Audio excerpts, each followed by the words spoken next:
we start to unpack some of these formative things, some of these table talk conversations, who raised these people, who raised this group, we can understand why the world is the way that it is and why the workplace looks the way that it does. Hello, and welcome to Working Your Way, the podcast dedicated to exploring the journey of authenticity in the workplace and discovering how to navigate it your way. I'm Sandhya Sudhakar, and my guest today is Shereen Sater, the founder of the Curve Collective and an adjunct professor at Northwestern University. At the Curve Collective, Shereen does training courses, workshop facilitation, and consulting with organizations to help companies set their employees up for success. And she really focuses on Gen Z in the workplace. Now, in this episode, we're going to talk about the 5 generations currently in the workplace and how each of them has their own attitudes and perspectives on work and career. We go through some of the historical context of work in the United States and how it's shaped each generation.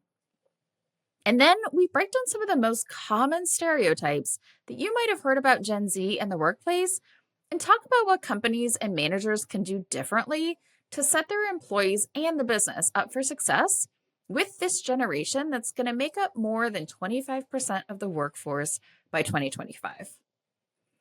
In this episode, I think it's especially valuable if you're a Gen X or a millennial manager of Gen Z employees, but I think everyone listening will benefit from understanding the different generations better and help you start to see your own biases based on your own lived experience on how you view things positively or negatively at work.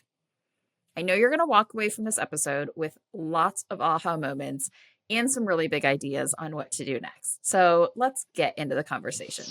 Okay, welcome to Working Your Way, Shereen. I am really excited to have you on. I'm really excited to be here. So Shereen is a really good friend of mine, and she is an expert on Gen Z at work. And so we're going to get into Gen Z specifically and really talk about why they are the way they are and what we can do to make sure that the workplace works for them. But before I want to get into that, I want to talk just kind of a little more broadly about the different generations in the workplace, because one of the things that I've learned through doing DEI trainings is this is kind of a unique moment in time that we have 5 different generations in the workplace. And that goes from the folks that are like 80 years old, that are traditionalists, that, as you mentioned, created the workplace that we work in and created a lot of these systems, all the way down to Gen Z, who are coming up in school even still now. So it's a really interesting time. And I don't know, let's talk about kind of each one of these a little bit. Let's do it. Where do you want to start? So the traditionalists, this was great because you just reminded me of this, right? I was thinking, okay, traditionalists are people that are generally over 80 years old right now. They're the ones that, you know, are retiring from the workplace. But I was like, oh, so there's probably not a lot of relevance to talk about that generation in this episode. And you reminded me that they are the ones that created our workplace. So can you say a little bit about maybe some of the structures that they set up? I think it's really interesting when people not necessarily dismiss them, but that happens so often when we talk about, like, let's talk about the generations in the workplace. And people always say there are 5, but really there's only 4. And it's like, well, there are 5. The traditionalists, yes, they've retired mostly out of the workplace, probably make up roughly 2%. Obviously, the numbers are, like, wherever you look, very different and whatever years you use. But they shaped the workplace as we know it, right? It's like we moved from like the farm to industrial to suburb. I mean, that whole 9 to 5 structure, put in what you're going to get out, the 1-to-1. So the workplace as we know it is really shaped by them. So we'd be remiss to just completely dismiss that. I mean, it didn't start with boomers, right? It's like boomers inherited what they were given by traditionalists. And so I think we forget that so much of the way that we work right now and so much of the things that we're running into were put in place, 60, 70, 80 years ago, and we're still dealing with them. And the workplace hasn't changed as much as the generations who have come through. Yeah, totally. And my understanding is like, okay, so we went from, farm agriculture, outdoor work where your work hours were determined by how long the sun was up. And then went into the industrial revolution, right, where we're working in factories, we have electricity, we can work all hours of the day, but there were regulations put in place to kind of go to this 40-hour work week for purposes of, I don't know, child labor laws and All things that should recognizing have been certain implemented. yeah, right. I mean, clearly, but those then became kind of parameters that were put in place in that transition. And now that we're in what we would call knowledge work, right, where it doesn't have to be physically on site, creating something, building something, running machines, we've kept that structure, and it's maybe not quite as relevant as it used to be. Yeah. And I think there's other things to think about too. It's like we have to think about some of the things that really shaped the generation that created the workplace, right? So it's like when we think about, you know, yes, the Great Depression, but, you know, like being really scrappy and saving Tupperware and things like that. But then we think about, I mean, let's think about the World War, right? We are gathering around, listening to information. Like, even if we just think about it from a technology perspective, right? You're huddling around the radio. I mean, we remember seeing those things growing up where it's like the radio came on and the whole family is like huddled around. We had these like larger than life leaders, and we really had this whole sense of unity as a group. And of course, I'm talking about the US, and I'm not really like, you know, not, I don't want to say that this extends outside of it, but this whole idea of like unity and everybody do your part and the sum is greater than, you know, so it's just, we have all of these little things that really infiltrated the workplace too. Like we had these powerful, larger than life leaders who were very charismatic, a hierarchical type system. I mean, we're still working in organizations in that same way. So even those things that are like shaped the economy, the world, the major events that shaped the world and how we responded to them, those are what helped build the workplace as we know it today. Helped. Those are what shaped the workplace as we know it today, right? And then the other thing with them is like they're very and we hear this all the time, right? Like, oh, when I was, you know, younger, I mean, I'm sure you and I growing up would always hear, when I was younger, I had to walk to school. And they're very early bird gets the worm, right? You don't milk the cows, you don't get the milk. And so it's like this one for one and very much work harder. And now we're seeing on the total opposite end, which obviously we'll get to, is work smarter, not harder. And that just is a huge mental shift, not just for the traditionalists, but for what is embedded into the organization, right? It's like somebody could be sitting at their desk from 9 to, you know, they could be there from open to close. They get there before anybody, they leave after anybody. They might not be the most successful producer, but we're like, wow, look at how hard they work. Right? That's such a hard worker. They're always in the office. They're the person who gets seen. So it's like so much of that language is still embedded into organizations.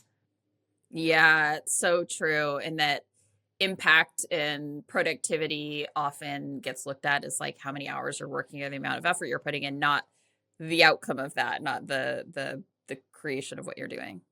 Totally. And I think one of the other major shifts, and I know we'll get to it when we talk about Gen Z, is like, I mean, you know, I'm sure you can finish this saying, take care of the farm and the farm will take care of you.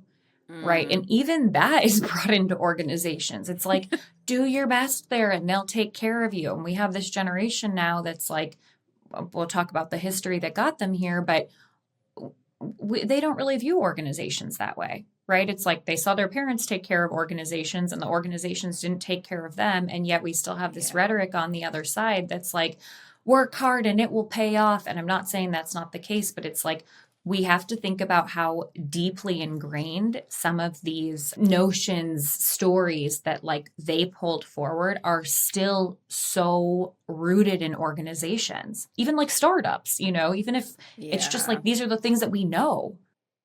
Yeah, it's so true. I think about growing up, my dad worked for Cummins Engine Company. He was there like his whole career and he loved what he did and he worked really hard. And, you know, and that was kind of in that era of like, you can work your whole career at a company, you'll get pension, you'll get like all these benefits after retirement, right? They would take care of you in a sense. And so this kind of, and I guess this is a good transition or segue into boomers, my parents, like the boomer generation probably was very much like security is the thing, right? Loyalty. It's like it's all about if I can be loyal to my company is going to be loyal to me, and creating, I guess I would say, stability in that sense. And then as we move into like Gen X, it was more about, okay, now that I have stability, I want balance. I want work-life balance. And now that we have work-life balance for millennials, it feels like it's more about like, oh, I want purpose and fulfillment. So it's like we kind of like built on top of this pyramid that each generation created. And it's like, oh, well, that worked for you, but I want that and this, you know? And I kind of see that playing out. But I don't know, what are your thoughts? Or we can kind of start with the boomers and go through them. Yeah, I mean, the boomers, it's so funny because I don't even think stability was like really on their mind, right? They're born into this booming economy. They're purchasing things that they don't need. I mean, don't need, but like they're furnishing homes, right? This is like so different than the traditionalist parents that raised them, but they're born into this surge. Everything is competitive. So, like, they're competing for hospital beds from the moment they're born. They're competing for desks. They're competing for books in school. It's like that is their nature by default. And then they get to deal with this booming economy. And so, yeah, layoffs weren't as prevalent when they were in the workplace. A lot of, too, what we saw with the boomers is like pushing back on what their parents gave them, right? Their parents were like, we've built this American dream for you. And they're like, yeah, that's great. But like, we don't want that. And we don't agree with a lot of the things that are going on right now. And we start to see like civil rights movements, Woodstock, right? Like this whole idea of being an individual person, which already is like going against the grain of this whole notion of like unity that we're bringing into the workplace. And then we've got this added layer of like competition. And then when you start to think about what was going on at that time when they were in the workplace, I mean, we have like Watergate scandals, Vietnam War, like all of these things where we start to slowly distrust larger institutions. And so that starts to shape some of the narrative. And yes, at the time when they were working, most of them were working in a time where it was like, we still offered pension. You could still get, you could start at a company and live there and die there, and you were taken care of. And then we really started to see layoffs happening for the first time in the 90s, which is really when Gen X was joining the workforce. So there's just, kind of the formative years and what shaped them looked a little bit different from like obviously traditionalists, but then also exactly what Gen X inherited. So it's like boomers are used to this competition. They're used to putting in the time. They've been doing it their entire life, right? I don't really mind going in and like trading, work for time because this company is going to take care of me. And by the way, I've been competitive my entire life. So this is just what I know. And the economy was great. So they didn't really have so much to worry about at that point. And then they had the freedom to sort of challenge the things that were going on, the things that their parents had put into place and questioning these larger institutions. So we start to see that shift. But of course, like nothing ever happens as quickly in the workplace, as you and I both know. Yeah. And then I think the other thing with that generation is like, that really is, and especially from the migration from like, farm to suburbs is where we start to see this introduction of the teenager. And so just emerging adulthood starts later. We're getting married later than our parents. And it's like, we look at that at each generation. We're getting married significantly later in life now. So that's really where that birth of the teenager started, where you're not working on the farm and going out at 5 a.m. and milking the cows. It's like we have that gap between having to work for what you're earning. Yeah, that's so interesting. I kind of wonder if maybe my lens on boomers is so different because it was like the immigrant layer of the experience where my family just got here in that era. And so it was really about you should be grateful to be working here and have this experience and have this different, better life. Right. And so I think it's like maybe that's another layer on top of it. Yeah. And I think, the funny thing about generations, and I get like bombarded on LinkedIn all the time that are like, generations are like, you're just creating a further divide. It's like, first of all, not everything is going to apply to every single person. It's not going to look the same for every single person, right? This is a lot of what happened in the US at that time that really shaped the workplace. Of course, everybody had unique experiences. Your experience looks different. My experience looks different. I have immigrant parents too. But I hate to say it this way, like, we're the minority, right? We're not really what shaped the workplace as we know it. We're like inheriting what was already there. And so it's funny because it's like when I do things like this, people are like, that's not my experience. It's like, I totally hear you. And this is what you inherited, right? Like the workplace probably isn't reflective of all of your values and beliefs. Yeah. So neither should the history leading up to it, or we wouldn't be here. Yeah, totally. But it's like what was happening in culture, in society at that time that kind of created these dynamics. Yeah. So then if we talk about Gen X, so Gen X right now is what, like between kind of like late 40s to 60-ish, like 45 to 60. What is really unique about that generation? Honestly, so much. So much for so many reasons. It's funny that they're considered like the forgotten generation because they really were.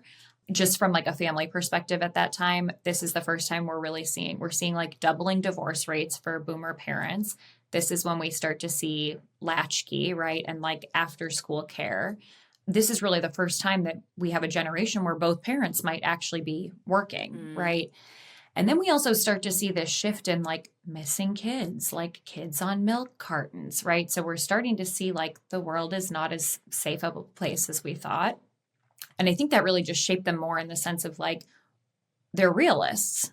It's like boomers were born into this like booming economy. Everything is great. And it's like what Gen X got was a little bit more bleak, less family time than boomers. And the funny thing is like when you really dig into these things, so much of that is also reflected in pop culture. Like when we think about Gen X, the biggest show at that time, Friends, right? You barely even see like the family in that. How often do they talk about work in Friends? It's not, they have jobs, but it's not this like huge topic. It's not their whole life.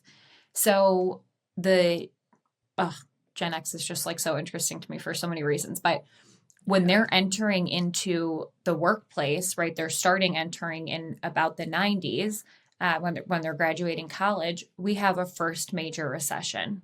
And then we have another one again in 2008. Well, they were the generation that was most impacted by that housing crisis. So really pivotal time that they're first starting to get their jobs. And then in 2008, they're starting families. They're buying homes. Like this is a really bad time to be losing your job. And so it's like major distrust within organizations and just like all around this really bleak outlook on, I don't want to say life because that makes it sound like so cynical, but it's like kind of this mentality of like, this is the art of hands that you're dealt. So you have to do with it what you will. The interesting thing about them, and we can kind of circle back to this, is when they were having kids, those are the Gen Zers that we see now. And so depending on the years that you use, the oldest Gen Zers would have been 9 or 11 at that time. And so dinner table conversation looks completely different, right? It's like jobs are for money. Jobs are for security. So we can talk about that when we get into like the millennials and Gen Zers. But I think one of the things that we forget about is who raised these generations. Like I was raised by boomers. They were brought up in a totally different time. Gen Zers, mostly raised by Gen X, totally different table conversations. I call them like the table talk, the conversations that you're having around the dinner table. So we forget so much about Gen X, but so much of what they experienced is actually what's impacting the workplace today with Gen Zers coming in. Yeah. And so you can see where instability from a financial standpoint in the family is the conversation around the dinner table. Of course, you're going to grow up kind of being anxious about security and what you're going to do and how you're going to live. Right. And like, when you get laid off from from your job, it's like jobs are for security. They're not for Yeah. passion and purpose, which is like, Yeah. what a lot of the boomer talk track was. So it's kind of a separation of like you said, it's a realist mentality where it's like, oh yeah, that all sounds good, but that's not really what's happening here. Right. And it's like life is a game that you can't win. So it's like, we just have to deal with what we've been given. So then we talk about millennials. Like, I feel like millennials are a generation. It sounds like boomers were this way too, a little bit more, but like millennials, I feel like a big theme of the generation is like, I want purpose and fulfillment in what I do. Like, work isn't about security to me. I want security, and I want work-life balance, and I want to actually like feel like I'm making a difference. Yeah. Well, and I would be interested in hearing your experience because I think mine was a little bit different just in terms of like my mom came here when she was 2. And so, she's immigrant, but like she's pretty much this Grew up is here what she's mostly. known. Yeah. And my dad came here in his 20s for college. And so a little bit different, but still pretty much like shaped by, his formative work years were here. And they both in totally different ways, but especially my dad, very big on like find a job you love and you'll never work a day in your life and like be your own boss and all of this. And then he lost his job in 2008 and it's just been a completely different outlook. But by then I'm 18, right? And so it's like all of the years leading up to that, he had these great jobs. He was really successful. Like the conversation just looked so different. And I remember him being in jobs that he enjoyed and jobs that he didn't enjoy as much. And they just totally shaped the, dinner table conversations. And I think with millennials, I mean, listen, every generation gets a bad rep. So part of it is like, people are saying, this just happens to every generation. It's not a generational thing. It's, let's not make it into something it's not. It's like, yes, and we do need to understand what shaped each of these generations. Like we were, we're raised by boomers, and these are, for the most part, millennials raised by boomers. This is a wanted generation. And so we're like the parents, like boomer parents who didn't really understand their traditionalist parents, right?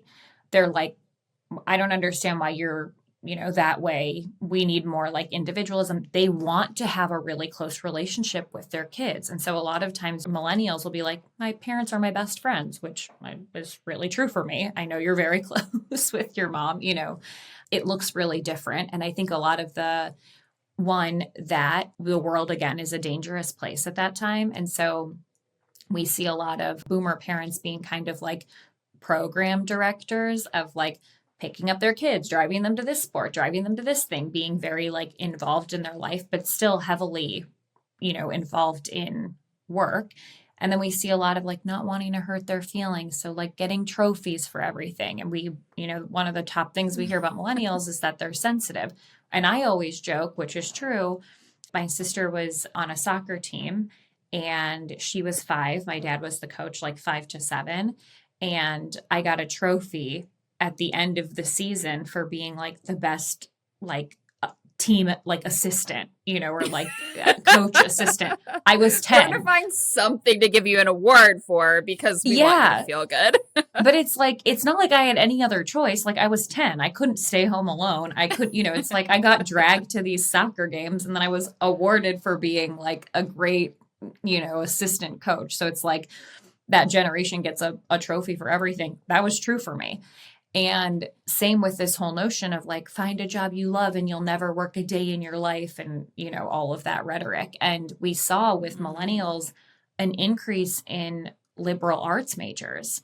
And we saw a decrease in that with Gen Z. When we think about who raised them and the conversations they're having, it all makes sense. And so it's like if we start to unpack some of these formative things, some of these table talk conversations, who raised these people, who raised this group, we can understand why the world is the way that it is and why the workplace looks the way that it does. And so, the bad rep that millennials get, I mean, it's funny, but there's also some truth to it. We are really sensitive. You know me, I'm very sensitive. I'm like, if you're going to say something negative to me, like you better put it in a loaded compliment sandwich but better have like the thinnest layer of feedback.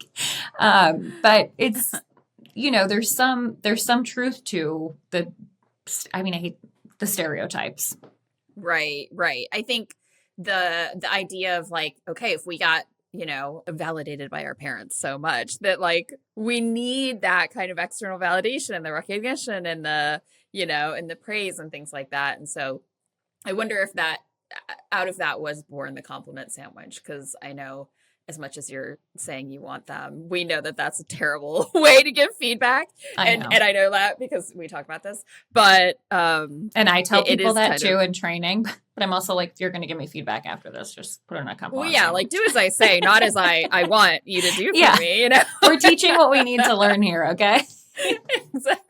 Exactly. And by the way, I've probably already thought of it. Whatever you're going to tell me that I did wrong. So. And like, I will just add on to it.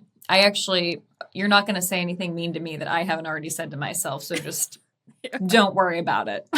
Like, we got it covered. It's fine. Just be nice. Just be nice. Yeah. Okay. So as we think about millennials, then, I mean, they're a huge part of the workforce, and now we're getting into Gen Z, and I think we'll come back and talk about these dynamics a little bit more, but like, what are the things that shape Gen Z?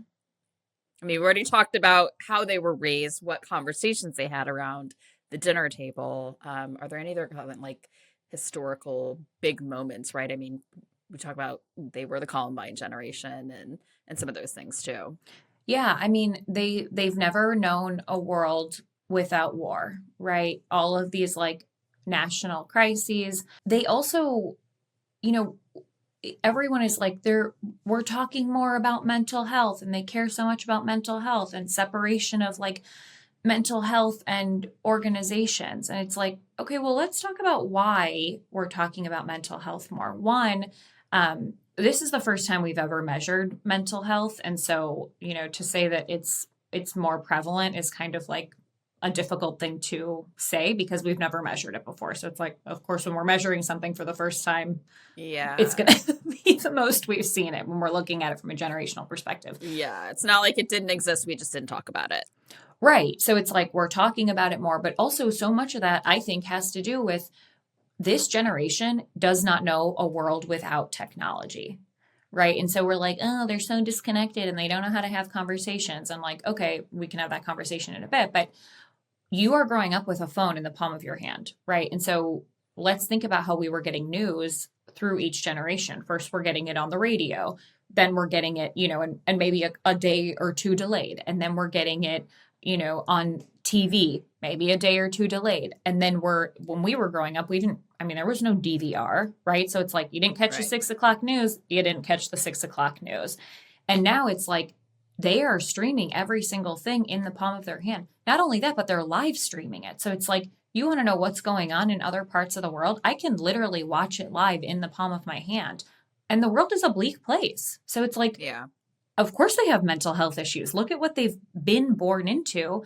And they have more empathy because they're more connected to people all around the world, right? It's not like we can only see what's in front of us. We can see everything. So they care more about global issues. They're more empathetic because they know about what's going on in the world. So it's like, yeah, probably if we knew those things, and again, those things, of course, existed, depression, anxiety. It's not like those things are new, but how can you not, right? Like, how can you not be impacted by these things when your whole life it's been accessible to you in a matter of a split second? I'm really curious. This is like, I don't know, a theory that I have, right? So it's like all these great things come with the empathy that they have, how they are what so much more aware of what is going on in the world and care about it so much more. And with social media, and I don't think this is just a Gen Z thing, I think this definitely extends into millennials, is like it's very easy on social media to surround yourself with the viewpoints that confirm what you believe or that support your perspective. And so with that dynamic, I feel like we're losing the ability to have difficult conversations where we disagree on things and actually really work them out, because we don't have to. We can just kind of like go on our phone and hear all the things that we want to hear. People will tell us what we want them to tell us. I don't know. I'm curious what your thoughts are on that. I think it's a yes and. I mean, I think one, social media, but two, like, I mean, if we think of even just the evolution of like journalism, right? It's like Yeah. at one point we had like one news station, right? That was delivering news. It was delivering objectively what happened, not layering in like this lens of, it's like you can watch. I'll just pick the two, but like CNN and Fox, and they're reporting the same thing, but it's like it's no longer objective, Right. right? It's like we have added this added layer of like, and this is why it happened, and this is what it is. And so it's like, and I'm going to say what other, like, I'm not a journalist, but so many journalists have been like, journalism is dead because we're no longer just reporting what has happened. So I think it's been like an evolution of that, right? It's like how many news stations are there now? How many, and that's just TV, right? That's not even social Right. media. Forget having the access to it. So it's like I think we were already progressing down this route, and it's a double-edged sword because it's like on the one hand you have all this access to the information. Do you want to use it? On the other hand, you have all this access to the information that only you want to subscribe to. And Yeah. so I don't think, it's easy to say because it's like they have more access to information, but I think this was going on, it's been slowly happening all along. Of course, holding a computer in your hand is totally different, but just with Right. the evolution of just even how we were getting the news and what that looks like and how many newspapers there are now and how many news outlets, like we were already down this path, and so it's all they know, but it's not like they're the only generation that subscribes to their viewpoint and nothing else. Yeah. Yeah. I think the the majority of communication then being able to be through ways that are not in-person conversation Mm-hmm. maybe adds that other element to it of like I can think through a text message or I can post something on social media that I've like kind of curated and that kind of stuff. And so the Totally. conversational skills of like navigating conflicting viewpoints or listening in an open-minded way or those types of things, maybe it's like a couple of those layers that are playing into it right now. Yeah, I think, yes, I do think that that has something to do with it. I also think so much of like, and this is why it's so hard to not discuss the generations that shaped them. It's like, okay, let's unpack some of the history with Gen Z.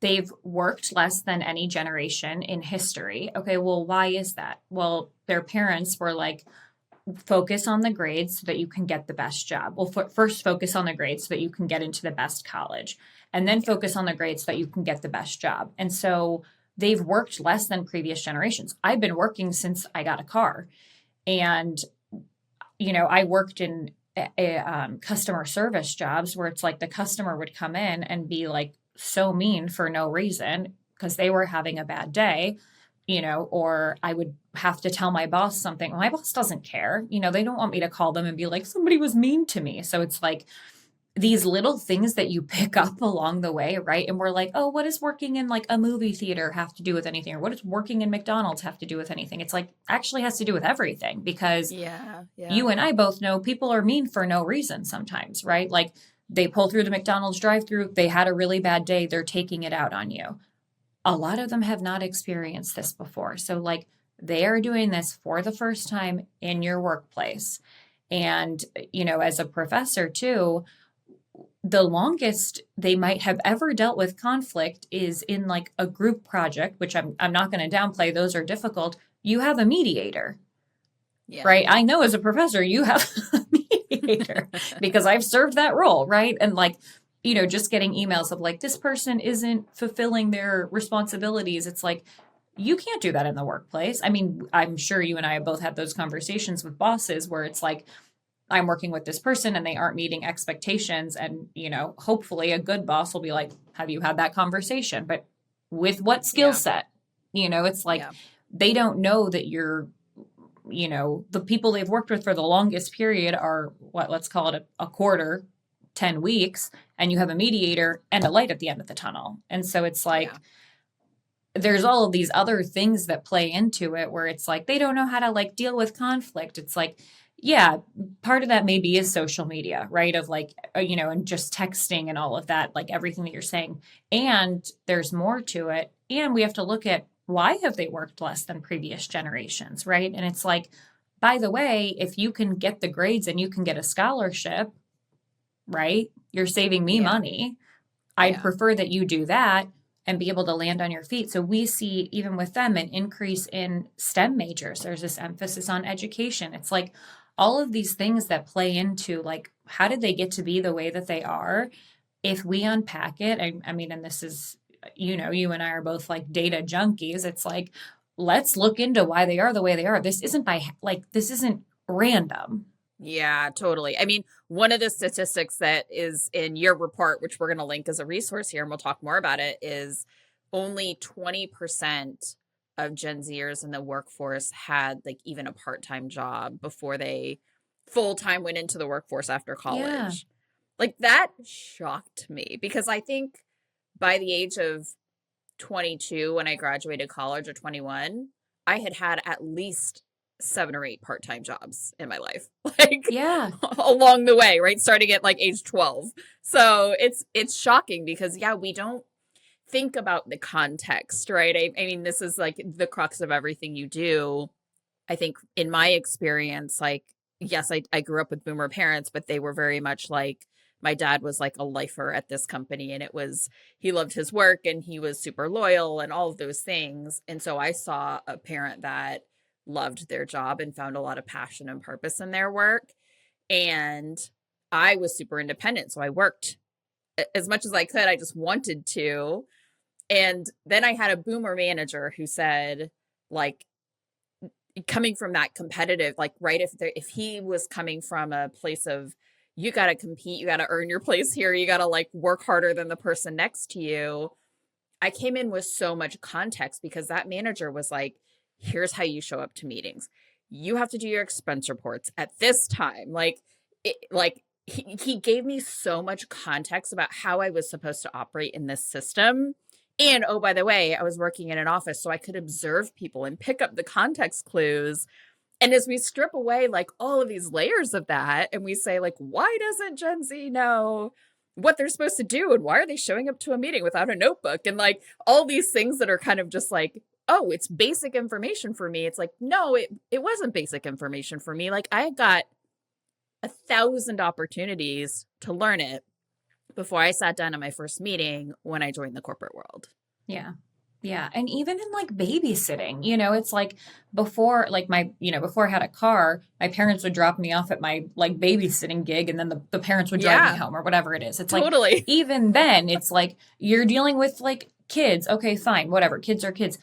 How many times when you babysit where the parents like, we'll be home at 11 and then it's like 1:30 in the morning, right? It's like, even those little things where it's like, oh, the world is not what it seems when we're like exchanging, when somebody tells me something, or, people will be like, who cares if they've never worked in a McDonald's, or who cares if they've never worked in like a movie theater? And it's like, let's unpack that. You and I probably both have been in a situation where it's like they order something and then you deliver it and they're like, that's not what I ordered. And it's like, yes, it is. But like, okay, that's fine. The customer's always right. I got to like, suck it up and be like, okay, you're right. Let me fix it. Totally. And that really is where you learn to pick and choose your battles too. And so it's like, yeah, just such a different world. And I don't think that people actually take the time to sit down and think about like, what did you actually learn in that first job? Even if it was just a movie theater, even if it was just a McDonald's, it's like, if you turned around and told your boss something like, you're going to tell your boss like, whoa, this coworker is mean to me. Your boss doesn't care. It's like, okay. And did you really call me when I'm not at the office when I'm not at the McDonald's to tell me that? Like, this is that what this phone call is about? They don't know that. It's like you only have to make that mistake one time to be like, I am never going to call them about something this trivial ever again. They don't know those things. They don't know pick and choosing their battles. They don't know that you don't get to pick your shift and you have to work with coworkers that you don't necessarily love, because people are always like, they're socially inept. It's like, but they don't know. They don't know any better. If you and I stripped away all of those experiences, we'd probably be walking in a very similar position. Totally.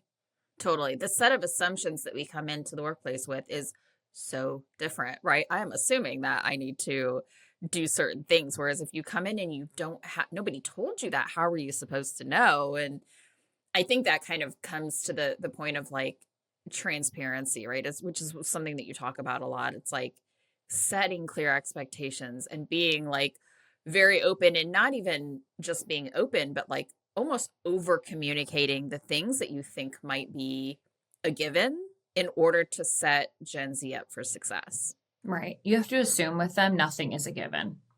I mean, truly, Yeah. at this point, like nothing is a given. They don't know so much of what we assume is even like, it was funny because I did a talk at a college the other day for a bunch of interns. And I was like, are they going to have like, I assume they'll have like paper and pens and she's like, I'll tell them. And I'm like, okay. Because I was bringing handouts and I was like, well, they have pens with them. Of course, and I kind of was talking to her about it. I'm like, well, they have pens. Of course, they'll have pens with them. And she's like, well, that's in the welcome information, and I was like, okay, noted. Just, those little things that we don't even think about. I mean, even in the classroom, like my students, 99% of them take notes on their laptop, which by the way are Macs, where I then, can see them like messaging their friends too. But it's like, they don't have to bring pens. They are allowed to use their computers. You can, I don't see anybody like taking notes on their phones, but we have a notes app. You can take notes on your phone. It's a different world. Yeah. And I think even that example is such an interesting one because it's like, well, I'm going to assume as a manager, possibly that my direct report doesn't show up with the pen, that they do not care and that they're totally unprepared when actually maybe they showed up with their laptop and they were planning to take notes, but just in a different way than I'm used to taking notes. Right. And so it's breaking down these kind of mental models of like, well, I knew this coming into the workplace. One, I think we forget a lot of things about how we were when we were, for me now 20 years ago when I started my career. I'm probably assuming like, oh yeah, I knew that. I did that. I would have done that even if someone wouldn't have told me. And like some of that's probably also not true. Yeah. And I did so many things that I'm like so embarrassed about that like, and I think we're normal, one of the examples I give is like, I like put together this whole thing for a promotion. And then when I got the promotion, it was 8%. And I was like, 8%. Like, I mean, I was expecting like, I don't know what I was expecting, but I was probably expecting like a 200% raise. Okay. Like right. I was not 8%. Like I was like, I'm making peanuts and this is peanuts and one almond. And that was in my first job. Fast forward like 4 years, maybe. I'm at another company. I'm getting another promotion. That promotion is also 8%. And I'm like, what is this? And my boss was like, we have a pool of money that we have to allocate for all of the people who are getting promoted and for like cost of living raises.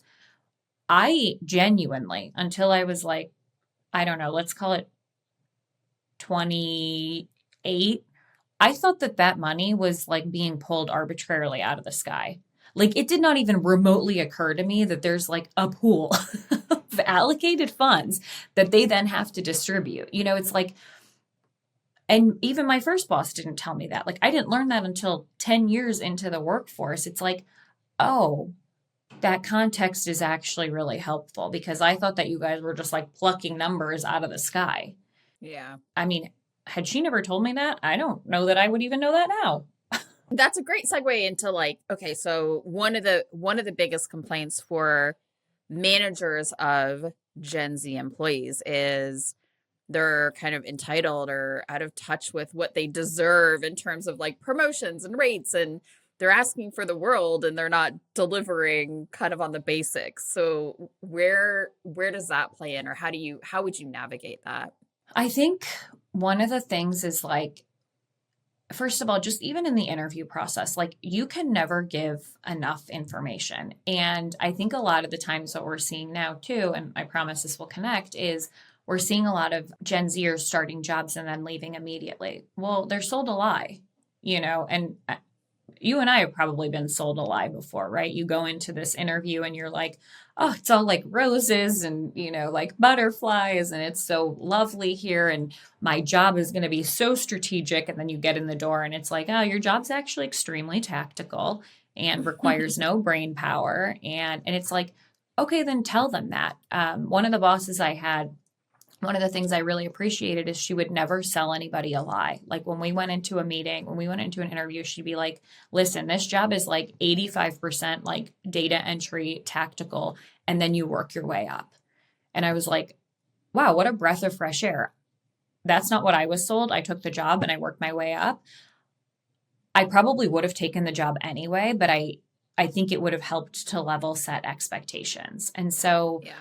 I think doing that in interviews, a lot of the times people are like, they left immediately. And I'm like, well, did you sell them a lie? I mean, and not in those words, but like, did you sell them a lie? Did you tell them something that's like not really feasible? Is that not what the job actually looked like?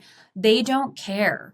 Like this generation, you have to remember, they grew up with optionality, right? Like types of phones, types of dating apps, right? It's like, how many dating apps can we list off the top of our head right now? Probably at least 5. Optionality everywhere. Streaming services, what they want to watch, when they want to watch. It's no different with jobs. They know that they are a needed generation. So we've got boomers exiting. They were a huge generation. Now we've got a gap in the workforce. They have optionality. They do not have to stay at your company. And because of that, too, they don't care about resume optics, right? It's like you went into a job, you were sold a lie. You're like, oh my God, this is so not what I thought it was going to be. It's like, oh, but my resume will say that I'm jumping around. So like I have to stay for at least a year, right? And I remember when I was like, called my parents once, they were like, how can you leave? You'll never get another job. I'm like, I've been here 4 years. Like, that's a really long time actually for like being in like tech. I had a lot of other friends who had jumped every year and a half. And so they have this optionality. They're not scared of resume optics. They're needed. So it's like, you're not doing yourself any favor by filling that rec that's going to be empty in 6 months. And so one of the things I always tell people is like, be as honest and forthcoming as you can in the interview process, both about the roles, but also just about the expectations. A lot of times people are like, oh, Gen Z, they want to be the CEO. It's like, okay, well, here's the other thing. This is a Y generation. They've had the answers to everything or the access to everything in the palm of their hands. So if you do not fill in the gaps for them, they are going to fill them in themselves. And once they do that, you and I both know it's very hard to course correct. And once a dynamic is set, it's very hard to course correct. And so I was talking to a student who was like, the promotion track here is in like 2 years or something. And they're like, well, my friend just got promoted and like he's been at this company 6 months. And I was like, what kind of company is it? The company that they were at was private equity. And she's like, it's a tech company. It's a startup. And I was like, okay. That's very different. Yeah. Let's break this down. Like you cannot expect that you're at an established company to be, promoted every 6 months. There's a lot of risk where your friend is. And yeah, their pay might be higher and their promotion cycle might be higher. By the way, they're probably wearing 65 different hats. Like, and even that was like hard to get through because they've already made up their mind that their friend got promoted within 6 months. The additional context doesn't matter at that point, right? It's like they've already decided that it's possible to get promoted within 6 months. That's where, and then of course we have this conversation about risk and security and all of that. Fine. But have those conversations up front, right? Like, what does a promotion cycle look like here? How long does it generally take? What are your expectations? Like, do all of that, maybe not even in the interview process at that point, but do it in the first couple of weeks. Like, don't let them get to the point of them filling in the gaps and then you course correcting. It's not going to go well. Yeah, it reminds me of an example where a millennial manager of a Gen Zer was like changing some of the work that this person was working on. And I think because of the fill in the gaps, the employee was like, oh, well, if you change my job description, you have to pay me more. Because that's like a sound bite that they picked up, right? And it's like, well, that's actually not the case. Like, it's based on what you deliver, right? But it's hard to have those conversations when somebody like makes this kind of assumption, or you don't provide the context maybe in the conversation where you're saying your work plan's now going to change from this to this. The level of expectation is the same. Here's what's coming on, here's what's going off, like that kind of thing. Right. Yeah, I think that's a huge, huge thing that's missing. And I think the other thing too is like you have to show them the whole puzzle, right? Like a part of the problem, and again, like we're going back years now, is like assembly line, right? Like I am responsible for putting this door on the car and then it goes, and like I don't care about what car it is. This is my job. And it's like, first of all, it's just not the world that we live in anymore. Right. And they need to have the context to understand the ripple effect of what they're doing. So a lot of times companies are like, they don't know how to critically think. And I'm like, do they know their job? Like, do they really know if they don't do this, this is the implication? Or do they only know you have to do this? Because a lot of the times, like clients will say they leave right at 5 and they still have work to do. And it's like, okay, I hear you. And that is an issue. And before we get down to that, let's like take it 3 steps back. Do they know the implications of not doing this? Like, do they really understand that if you don't do this and it doesn't get delivered to this team and it doesn't get delivered to this team, that's an implication on the client. And if it's like, we have to spell out all those things for them. And you're only better off having more of that context, right? It's like they don't even have a sense of how businesses operate. So it's like if your client doesn't get something, then you lose the client. It's just like none of that is. And even for me, like when I was working the first time, it's like, I don't really understand. I didn't even understand really how the company made any money. I just knew what my job was. So it's like, you have to place them in this bigger picture. You want them to think critically. You have to teach them how to do that. Yeah. And so they're like, they leave at this time, or like the role changes or whatever it is. It's like, are you explaining it to them in the grand scheme of the context? That totally makes sense. And I think it's going back to that, like, don't assume that they know these other parts, or don't assume that they're not thinking about them. Because maybe when I was 24, a boss asked me to do something, I didn't question it. I didn't challenge it, because it was like the contextual way that I was brought up and how I entered the workforce was very different. And now it's like, we just have so much more access to so much information that there's a lot, you're competing for mind space a lot more now, where it's like, if you don't tell them, to your point, they're going to fill in the gaps. So that totally makes sense. And I think a lot of the things too that like I talk to companies about doing, it's not rocket science, right? Like you and I would have been better off 5 years earlier understanding the context of like how our role, like you're not going to be any worse off by providing that additional context. So this isn't strictly a Gen Z thing. It's just that they're like louder about it. They're more demanding. They need it. It's like, it's just showing up in a different way. But, if we had knowing more about how a business operates made me a stronger asset to the company, right? It's like knowing how we got money, knowing how we got more money from our clients, knowing how I fit into that precisely, like that only made me a stronger, more strategic asset. It's not like it made me worse. So why would we not provide that information? Totally. And so it brings up 2 things for me. One, also, when you're talking about, I can just leave. When I was in my 20s, I couldn't just like create a job out of thin air. Maybe I could have, but it was not nearly as common, right? And so the world that we live in right now, it's like, I could go teach myself graphic design and like start my own business and have my own career. Like the optionality is like such a big factor too. And like, people have access to so many more jobs. They know what's out there. And, oh, by the way, we can create a career out of thin air.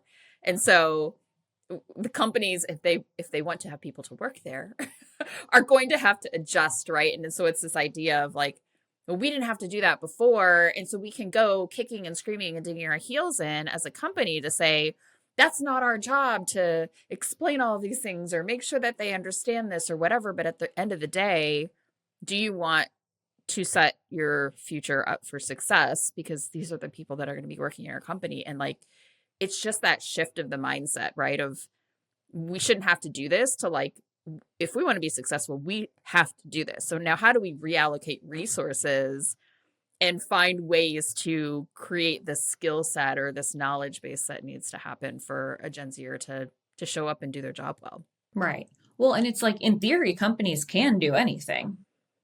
How successfully you're going to do it, it's like, do you want to staff? Do you need to? And it goes back to the business model. Like, I have a client that only hires experts, and so their whole thing, their whole business model is that they staff companies or as consultants, but with subject matter experts. And so for them, they're not really worried about Gen Z because the people that they hire have 15 years of experience. They're experts in whatever they're bringing them on for. So it's not a concern of theirs. A lot of other companies that I work with are like, we actually have a ton of boomers and they're exiting and they have, a lot of both implicit and explicit knowledge, and we don't know how to fill that gap. And so how do we do that intentionally? And it's like, well, first of all, you have to get the people in place, and then you have to make sure that you have the strategies in place. But so it's like, a lot of times and I think more in the last couple of years, probably more in the last 1 year, companies are more on board with it. But when I started having these conversations like 2 years ago, so much of the pushback of you should invest in Gen Z and this is why you should run this course for them right when they enter was they'll eventually get on board. It's like, okay, and I think now I tell companies all the time, you didn't get a bad apple. This wasn't a bad batch. This is the orchard. So like, what are you going to do with that information? Before it was like, oh, we had one or two, but it's like, no, this is who you're staffing your company with. And the orchard looks completely different. And so that whole notion of like, they'll eventually get on board. No, they won't. And they don't have to, because by the way, there's not 10 companies in the world. So you really do have to offer them something and make it compelling for them to stay. The other thing that I think it will be an interesting shift with this generation is I actually think that we will see a shift in offering loyalty if they can land at the right place. They've dealt with like so much change, right? With like their Gen Z or Gen X parents, but then also like their peers entering into COVID, getting laid off. So they're like further distrust within organizations. And then, moving to online, like they're kind of like ready to, I always say this kind of jokingly, but like kick back and put their feet up. Hopefully not actually, but like, hey, I'm going to hang my hat here for a little bit. I think that we actually will see a flip in loyalty. One of the problems with companies that I'll often talk to, and this is like when people are going to career fairs and talking about the organization, a lot of the people that they send to career fairs are, they do it for 1 or 2 years, right? They're not like consistently going to career fairs for 10 years. So they don't really know, they don't see a shift in the questions that were being asked before and the questions that are being asked now. And so they're being trained by people who were really like presenting millennial talk points, right? What millennials care about, passion and purpose. It's like, that's what they're presenting to these Gen Zers at career fairs or in these conversations. And it's like, that's not what they care about right now. Like they can find passion and purpose externally, right? We've got the gig economy. We've got like content creation. We've got all of these other hobbies that they can pick up and like pour their passion and purpose into something else. Your job is about security for them. And so one of the things that I'll talk to companies about when they're, talking at their career fairs is talk about, like the stability aspect, how you can grow at a company. Talk about how you had somebody who started in one position and moved into a completely different one, so that it's like, you're not married to whatever you start in or whatever it is. So there's so many like little tweaks that if we sit down and think about it are just intentional changes in the way that we have these conversations that will make a huge difference. Like how they can grow at your company and like reskill and upskill is really important. They're going to be working longer than any generation in history, and they know that. And so it's like, you need to continue giving them skills that they can take to the next place. It's ridiculous to think that they're going to die at your company, right? That's just, those days are gone. Right. So set a realistic benchmark. How long do you want to keep them? What would be success? We would never take on a client who didn't give us a measure for success and they're just like, well, the best you can do. It's like, no, how long do you want to retain somebody in this specific position, in this specific department, whatever it is? okay, how do we upskill them? How do we set them up for success? Because we know that these things are really important to them. And it doesn't have to be a conversation about passion and purpose anymore, but more so stability and security. So it's just, Yeah. it's a different, it's a different world. And, the last thing I'll say about this is like, even in the industries that they're interested in, I mean, tech used to rely on like, being up and coming and sexy and like this, it was fine for them to have a revolving door. Not cool anymore. Tech is all layoffs now, right? It's like when you think about these major tech companies, you think layoffs, the stability and the security is what's sexy to them. They're not, the tech companies are not highly sought after anymore. They're not like the industries that these Gen Zers are running to because it doesn't offer what they are looking for. Yeah. I want to go back to kind of this idea of like thinking about, oh, the person that goes to the career fair talking about like passion and purpose. I think it's like the lens that we're seeing, that I hear a lot of managers seeing Gen Z through is like, oh, they don't care about their job. That's another complaint, right? They just want to clock in and clock out, and they don't really care that much. And it's so interesting because as I'm hearing you explain this, it's like they're not there for passion and purpose. And actually, we now, as like the generation that's managing them, have to reframe that for ourselves, that like my best employee might not be someone who's like, I love this work. They might be someone who shows up and delivers because they have the context and the things that have set them up for success, the resources and the tools that they need.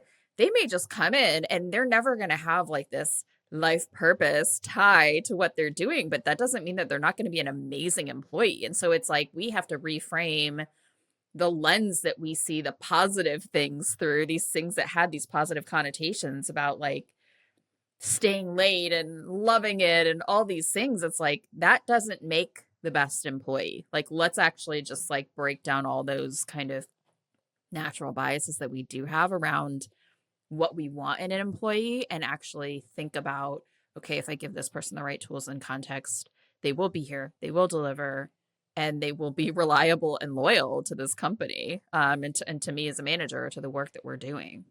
Yeah. And I think a lot of times with that, it's like treat them as adults and expect them to rise to the occasion.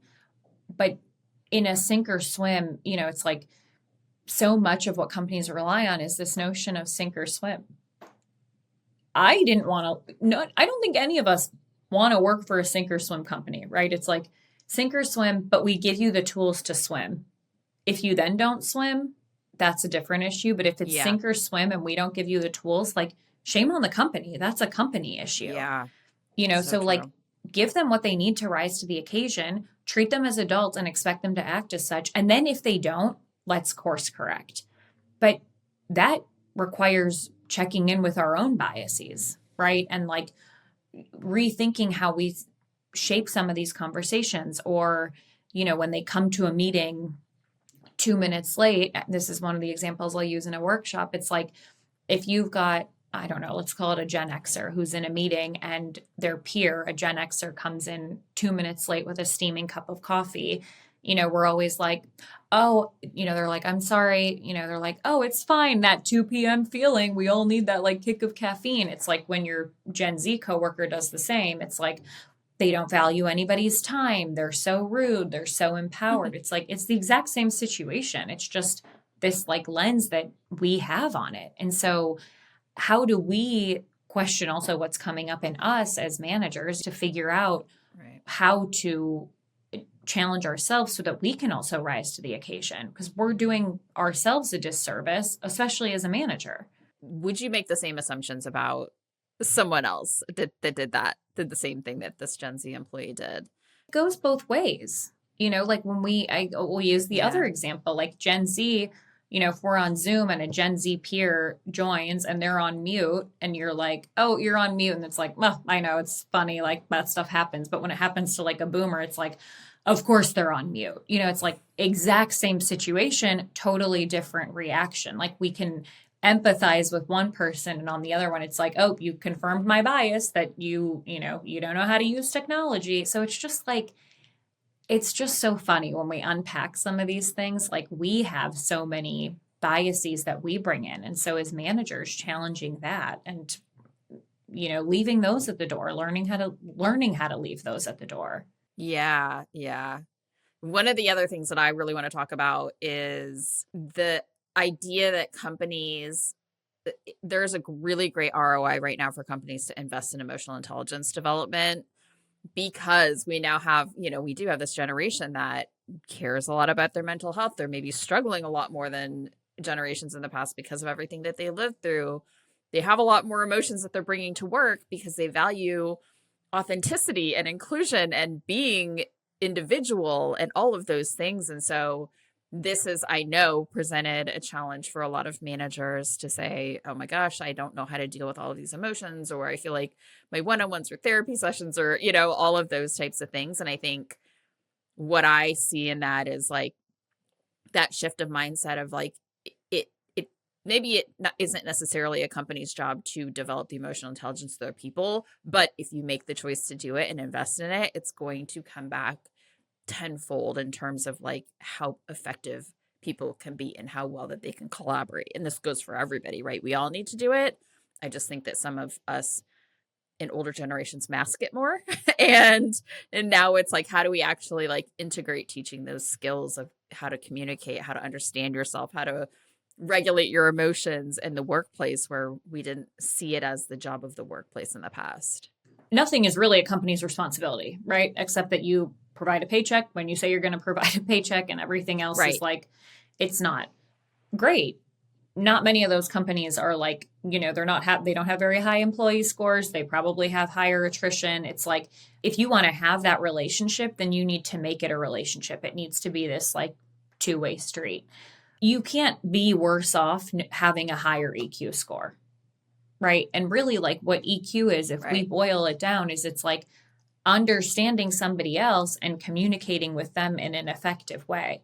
I mean, EQ and like so many of these things, they're just like, they're communication skills when we really boil it down with a different spin on it. And I'm not saying, EQ is so important. It's like knowing who the person is that's sitting in front of you and having the conversation with that person. I mean, that's what EQ is.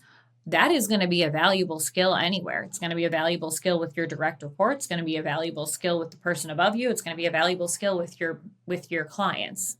So why would you not invest in something like that? To me, is just beyond anything that I can comprehend. And I think so much of it is like, we see these shows where people are like, we were talking about Succession the other day. It's like perfect example of an effective company, right? I mean, they're effective in the sense that they're accomplishing what they want. Yeah. Right. But like, if you think about really what a company is, that is the point of a company. So it's like, they are effective. That doesn't mean that it's somewhere that you want to be. Yeah. It's like, it's effective in the goals that they're trying to accomplish, but it's not necessarily where we want to work or where we would happily work. I think the other thing with like emotional regulation, we have to teach Gen Z those things too. It's like, yes, their emotions are valid. And I'm sure this is something you run into all the time with authenticity. It's like, there's a difference between showing up authentically and like having no discretion. It's like exactly. Showing up authentically doesn't mean just like divulging everything under the sun. Right. And so I think that even the word authenticity has this like scary connotation for organizations, because it's like, no. We don't want like more human here, and it's like, it's not that you don't want more human here. It's that you want to just be able to have a separation, and the two of those are like conflated and they shouldn't be. And so you have to talk to employees about your expectations of them too. And I understand like the emotional regulation is a very difficult and challenging piece, and it's a muscle. And so if we don't teach them how to do it, like it's a muscle that's going to get stronger in a negative way. They're going to continue to do it. And so it's like, we have to show them a different way, and we have to show them why. And it is unfortunate that falls on managers, but then it's up to it's up to the company to arm them with those skills. And a lot of stuff with mental health can become a liability conversation. So companies are really like just all around. I mean, that's something that we're dealing with this generation coming into the workplace. It is something that they should be thinking about. 20 different angles. Yeah, 100%. So before we talk about some resources, the last question that I want to ask you is, what is amazing about Gen Z? What can companies be excited about bringing in when they're bringing in Gen Z employees? I think there's a lot to be excited about. I mean, I think that I do think they're hungry. I think that you have to know how to position things in a way that they can hear it, but they really do, like, they work smarter. It's funny. There's this like meme that I saw once that was like, I asked a Gen Zer for 50 pages of paper, blank paper. And when they gave it to me, it was warm. And I asked why it was warm. And they said they just printed 50 pages. And they're like, I would have, even counted out each one. 50. It's like, wait, that actually is so smart. And the organization that I just spoke to a couple of weeks ago, they have a group of interns that they then put through various internships at various companies.